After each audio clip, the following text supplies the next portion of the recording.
مجلسیں جمی ہوئی ہے، جھوٹ بولا جا رہا ہے، غیبتیں ہو رہی ہیں، فضول گفتگو ہو رہی ہے، اور اس میں روزے کے اندر دوسروں کی برائیاں بیان ہو رہی ہیں، گفتگو،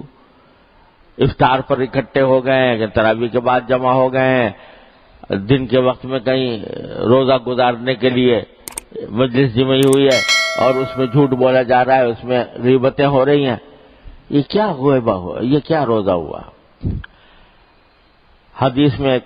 میں آتا ہے کہ ایک مرتبہ رسول کریم سرور دو عالم صلی اللہ علیہ وسلم کہیں تشریف لے جا رہے تھے، رمضان کا مہینہ تھا، تو آپ دو آدمیوں کے پاس سے گزرے جو روزے میں تھے، لیکن ساتھ میں وہ پچھنے لگوا رہے تھے، یہ جو حجامت ہوتی ہے نا، پچھنے لگواتے ہیں، وہ ایک علاج کا طریقہ ہوتا ہے، تو وہ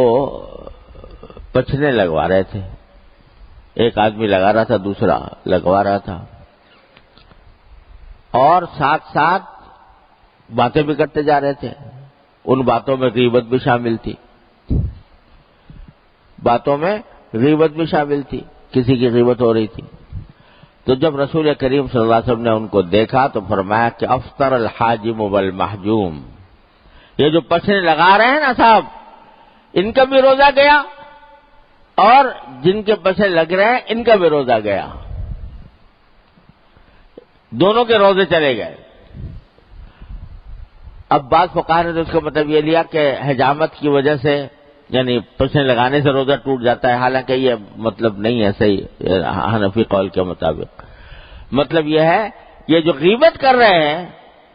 تو روزے کا جو ثواب ہے وہ گیا، روزے کا جو فائدہ تھا وہ گیا، اور روزہ رکھنے کا جو حاصل ہونا چاہیے تھا وہ حاصل نہ ہوا، کیونکہ غیبت کر رہے ہیں۔ تو بھائی گزارش یہ ہے، میں سب سے پہلے اپنے آپ سے اور پھر اپنے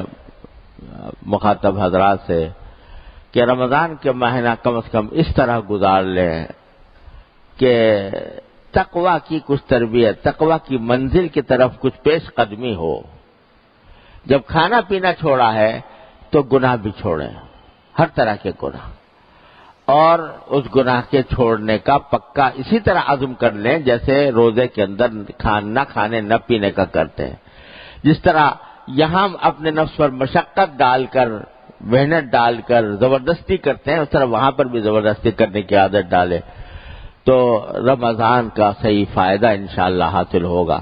اور یہ حضور اقدس سرور دو عالم صلی اللہ علیہ وسلم کا ارشاد ہے کہ من سلم لہ رمضان سلمت لہ السنہ،